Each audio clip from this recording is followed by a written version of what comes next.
Hey y'all, welcome to my channel. So glad you decided to stop by. The Royal Read.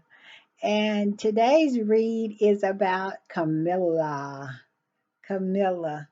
I will never be referring to her as queen, only if I am talking about the queen of side chicks, because I am a Diana stand, and the way she did Diana is just disgusting. So I will not be referring to her as queen. If I say queen, I mean Elizabeth. Okay. I'm not talking about Camilla, just so we get that straight. But this read is about how she's been signaling that it's not her and Charles who is continuing this rift between Harry and Meghan and the royal family. She has a friend, her name is Petronella Wyatt. They are friend bonded in their side chickeriness. I don't think that's a word, but I'm making it a word because Petronella Wyatt was the side chick of Boris Johnson, who was the Prime Minister of Great Britain. And we all know that Camilla is the queen of side chicks, to the point where she has been able to sleep her way all the way to the point where she has a crown of stolen diamonds and jewels on top of her head. Okay. So, and these two bonded because they are what? How should I put it? Birds of a feather. So, Petronella is a so called author, and she pens a lot of stuff, a lot of articles for the Daily Fail. I don't think I've ever saw her in the Mirror. I think she mostly sticks to the Fail. And I've also saw her on some of the talk shows, clips of the talk shows from over there in the UK. So she is, she is a known mouthpiece for Camilla. So usually if she's talking about something, it usually, Camilla has been in her ear. And what Camilla puts in her ear, it spills out of her mouth. And so basically, what's spilling out of her mouth right now is the fact that it's not her and Charles, especially not Charles, who is continuing this rift. If it was up to them, they would have healed the rift because it would be so wonderful for the firm if they did. And I think a lot of them are realizing that now. It's not turning out the way they thought it was going to be when they bullied Harry and Meghan out of the royal family. And the worm is turning. I wouldn't say the worm has turned, but I would say the worm is turning. And it's turning in Harry and Meghan's favor. And they see that. One thing about Charles now, he can put his finger to the wind and tell which way the wind is blowing. But William is a type of person, he don't care how the wind is blowing. He is rooted in his hatred for his brother. And that's that. And he is willing to die on that hill. And it's really causing problems for the royal family because they see the courtiers, I think that's the way you pronounce the people that work at the palace. They can see that the worm is turning. Okay, the public is not buying what they're selling anymore, which is hatred and disdain for Harry and Meghan. People are not buying that anymore. And so they're ready to mend all fences and sing Kumbaya right now. But William is not, because his what's going on with him is rooted in his hatred for his brother, and it's long lived. It goes back to childhood and his own insecurities. So that's why he can't let it go. Um, Charles is transactional, period, point blank. If he feel like he can get something out of it, he will make a deal with the devil. It's all about, him being popular and him pleasing the public. Charles knows that he is an unpopular king, and he knows that the royal family is very unpopular now. When he became king, they were throwing eggs at him. He was like, "What is this?" And eggs was just flying uh, over him and Camilla's face. I mean, head. Them eggs were just coming. And but yet and still, this is the funny thing.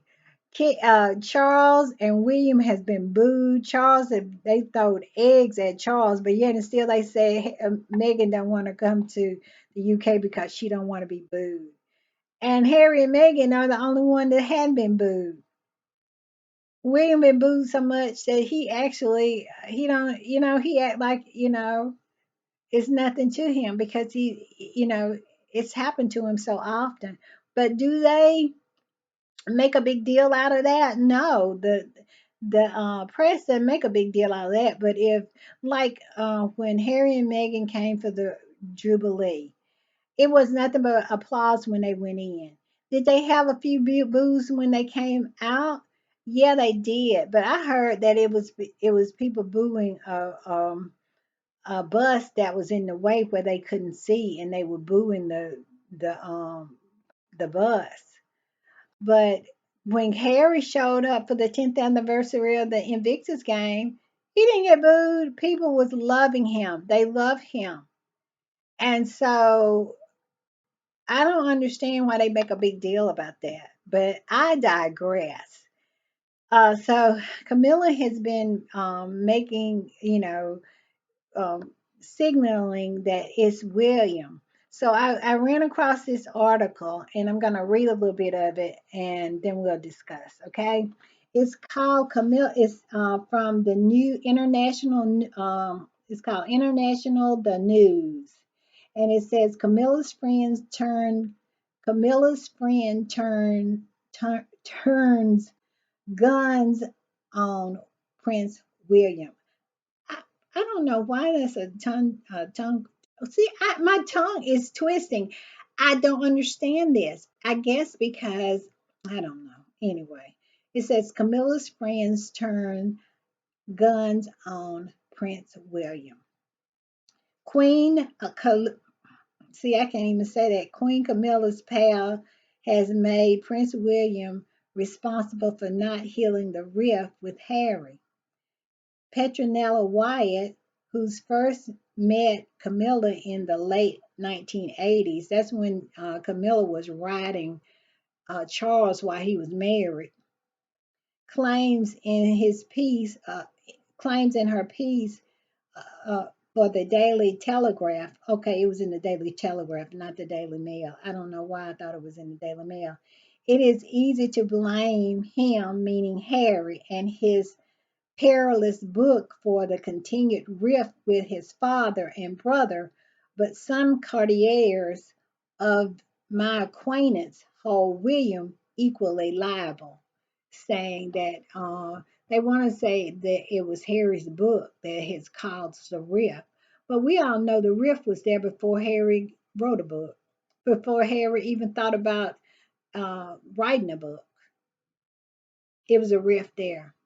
And the rift was because Harry and Meghan was popular, Kate and William was not. William was jealous. William wanted what his brother had. He looked over there to the left. He looked at his wife, and she was a empty vessel. He looked over to the left. There's Harry's wife, who is well educated, beautiful, substantive, um, well read, uh, just everything that, his wife is not. And he wants, I made a video yesterday about William really having feelings for Megan. A man doesn't hate a woman like William hates uh, Megan without some passion behind it. Okay. And so I really believe my feelings, my belief, my read that William is in love with Megan. And I stand 10 toes down on that. But let's get back to the article. It says, whether we like it or not, the successes Nigerian tour has been a triumph, and I cannot help but to feel that a visible reconciliation between William and Harry would strengthen the unity of the House of Windsor and reassure the public of its commitment. Okay, William could care less. I think William wants uh you know for I think William wants to be king, and I think he wants to reign and whatever and stuff like that, but he is blinded by hatred of his brother and jealousy of his brother. And a person like that will destroy anything, you know, through hatred and jealousy. Wyatt went on to claim that the former courtier had told her that it was William who was preventing King Charles from reconciling with Harry, but that the Prince of Wales were exhibiting a mild pathological disgruntlement. Okay, let's unpack that. I believe that's true because when the last time Harry was in the UK, um, he did not see his father, but William saw his father. William Charles announced that he had cancer. He was, having treatments and all. I mean, time. I think of what it's been like a month or more, and William never ever said one word about Charles having cancer, and he never went to see him. At least he didn't let the public see him do anything like that. And I believe he was so angry with Charles that he let Harry come over to see him when he announced that he had cancer. That William, cut Charles off. But when Charles refused to see Harry and give William the reins of being the commander of Harry's old regiment, then here's William. Here's William. And she says mildly pathological. I only argue with the fact that she said mildly. I think it's very, very pathological, his hatred for his brother. And hatred can destroy you. And I think that's going to be the end result for William. Okay. And he's willing to die on that hill. He really is. And do I really feel that William is the reason why Charles and Harry had made up? Because, like I said, Charles is transactional. If he feels like that's something is something that the public would love, because it doesn't have anything to do with his love for Harry. Charles didn't have the capacity for that. It has everything to do with his love of the approval of the public for King Charles. And he know that if him and Harry reconcile, that the public will eat it up. Okay, so that's what it's about. That's why he wants to reconcile with Harry. But see, but it's hard for him because he also needs William, and I believe William it's a rival court there. It's William's side and it's the king's side, and William is using his side to control King Charles and keep King Charles from reconciling with Harry. Okay, let me break that down for you. Easter, okay? Easter before the last, Easter before last. Charles, everybody went to church, okay? Um, I think everybody went to church. I know everybody. We'll say Christmas. That's before Kate disappeared.